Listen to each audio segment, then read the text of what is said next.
Shalom Bapak Ibu Saudara yang dikasihi oleh Tuhan. Jumpa kembali dengan saya Pendeta Yusuf Panggo. Dan pada kesempatan ini saya ada di suatu wilayah dataran tinggi Kota Kupang. Dan saya akan berbagi kebenaran firman Tuhan bagi kita semua di dalam sebuah tema, yaitu menghadapi badai bersama Kristus. Sekali lagi, menghadapi badai bersama Kristus.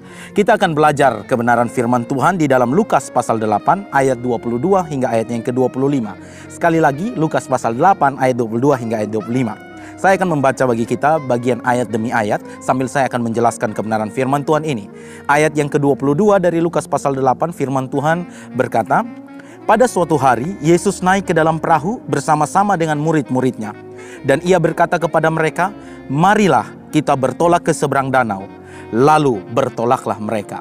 Bapak Ibu Saudara yang dikasihi oleh Tuhan, kalau kita melihat dari ayat 22 ini, kita mendapatkan sebuah kisah yang sangat luar biasa, di mana Tuhan Yesus naik ke atas perahu dan mengajak murid-murid serta orang-orang yang ada di situ untuk bertolak ke seberang danau. Dan kita melihat bahwa tidak ada satu murid pun atau sekelompok orang yang menolak untuk tidak melakukan pelayaran tersebut. Justru murid-murid dan setiap orang yang ada di situ, mereka taat. Mereka taat kepada perintah atau ajakan Kristus untuk bertolak ke seberang. Di dalam ketaatan mereka ini, Bapak Ibu Saudara, kita lihat apa yang terjadi di dalam ayat 23. Ayat 23 berkata, "Dan ketika mereka sedang berlayar, Yesus tertidur.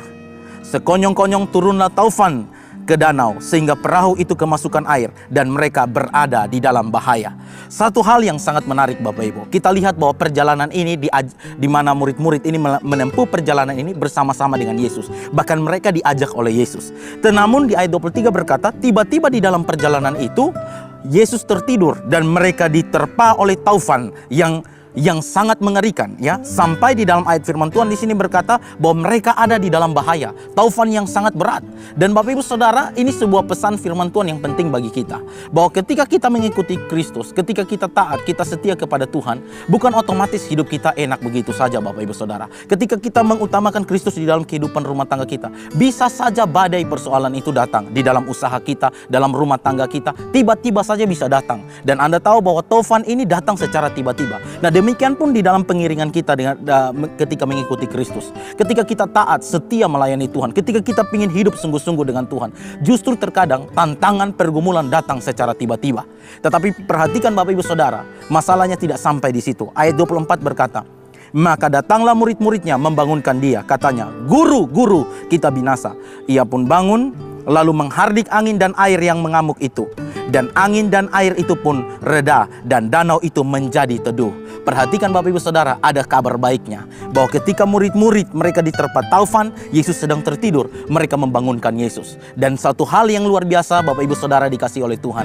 Taufan, air yang sedang, gelombang yang sedang masuk ke dalam perahu, bahkan juga taufan yang begitu keras menerjang perahu mereka tersebut, tidak bisa membangunkan Yesus. Tetapi teriakan minta tolong dari murid-murid, itu membuat Yesus langsung bangun dan menolong mereka.